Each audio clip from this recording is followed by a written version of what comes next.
Hello peeps, time for a funny tale. You have to remember I was young and daft when these things happened, and it was a long time ago, 30 years ago, and I wouldn't do it these days, but this is how things happened. Now, I was a hard-working lad. I don't pretend to be the best at anything. I was the middle of the road, but when I did party, and when I do party, I party hard, if you see what I mean. So what this one is about was Weston-super-Mare Beach Race, and we used to go there quite often. And the last one I told you about this was when I was dressed up as, me and my mate dressed up as vicars. And we were going into these bars. We had the proper outfits on, dressed up as vicars. The whole lot, the dog collar, proper hat on, everything. It looked really spot on. We were carrying a Bible around that was in our digs. And the one guy would go in first.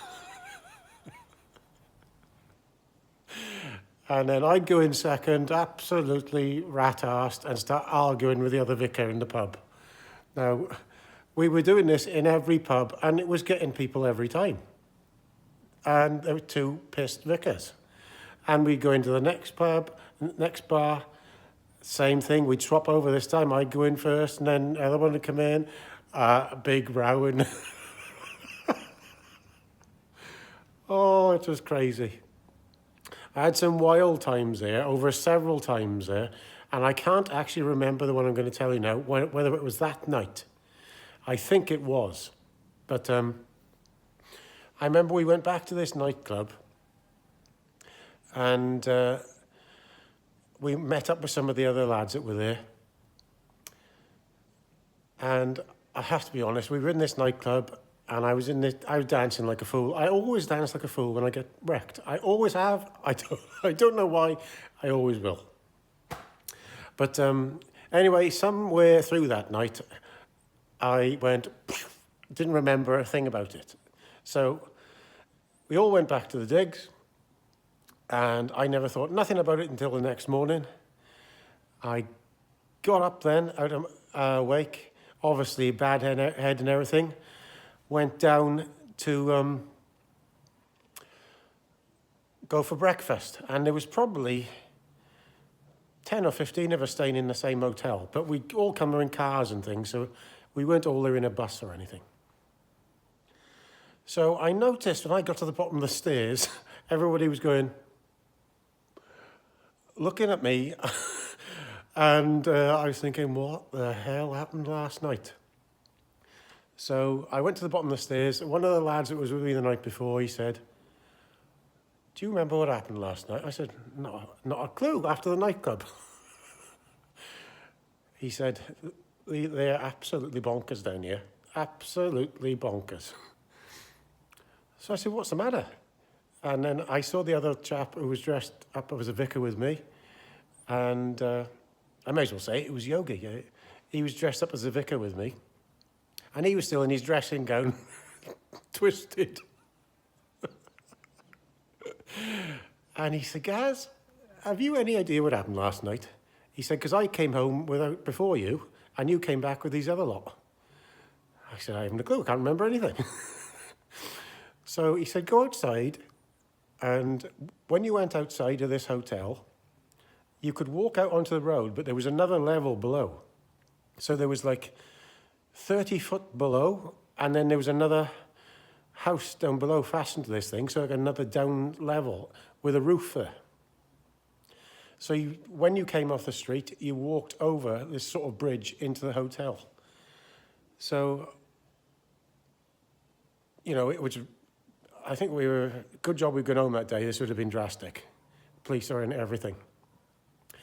And so I went out and I had a look. And I said, what's wrong? There's nothing wrong here. So we stood on this bit of a bridge thing outside the hotel. It was about maybe 10 or 15 foot wide with like a metre high each side to stop you falling over. And the lad who was with me said, look over the side. I said, what do you mean? I could not remember this thing. I still cannot to this day. I don't know if it was me or not. I swear to God. But I looked over the top and there was a slate roof down below, about 10 or 15 foot below, with a 2-foot gnome sticking out of it.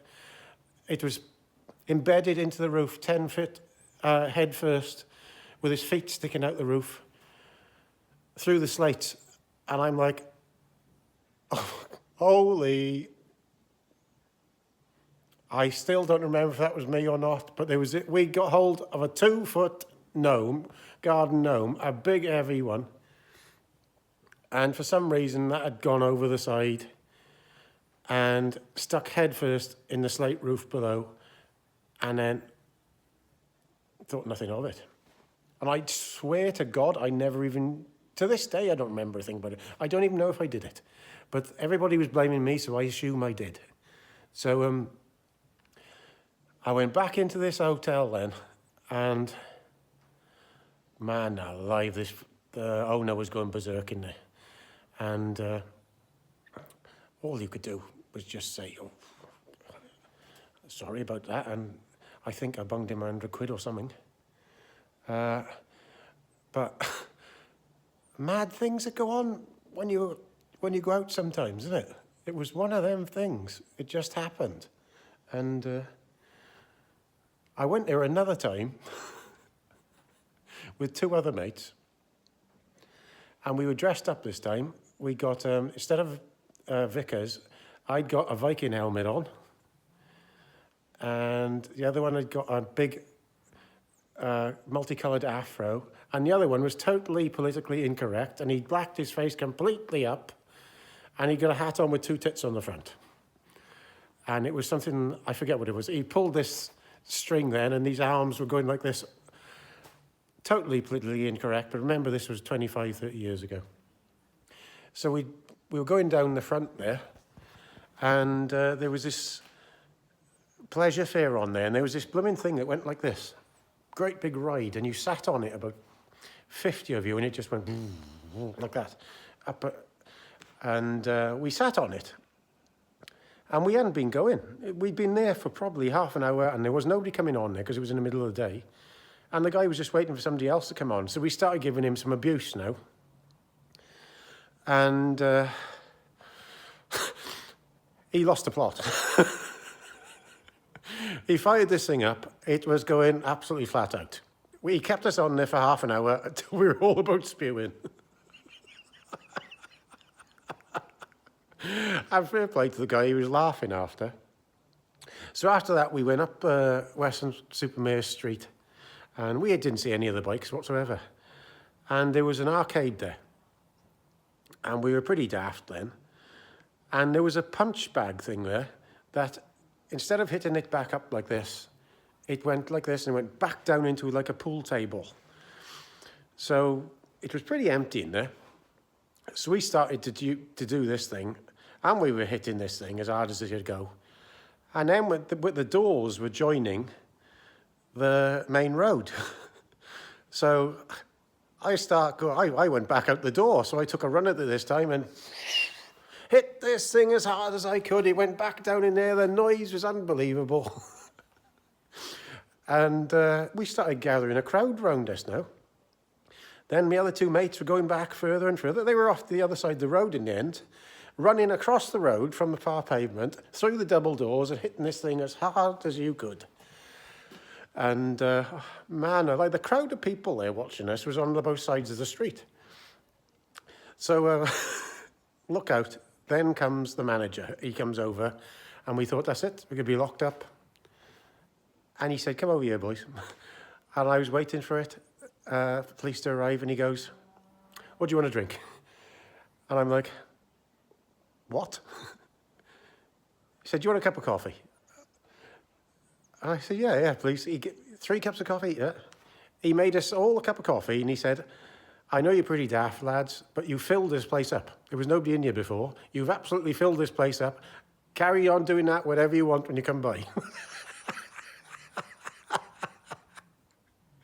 I know you probably won't think this is all true, but I swear on my life it was. So, 2-foot gnome through the roof one year. And I still don't know if I did it to this day. Probably. But it cost me. And then we were in that arcade. and all hell broke loose, and the guy bought us coffee. Can you believe it?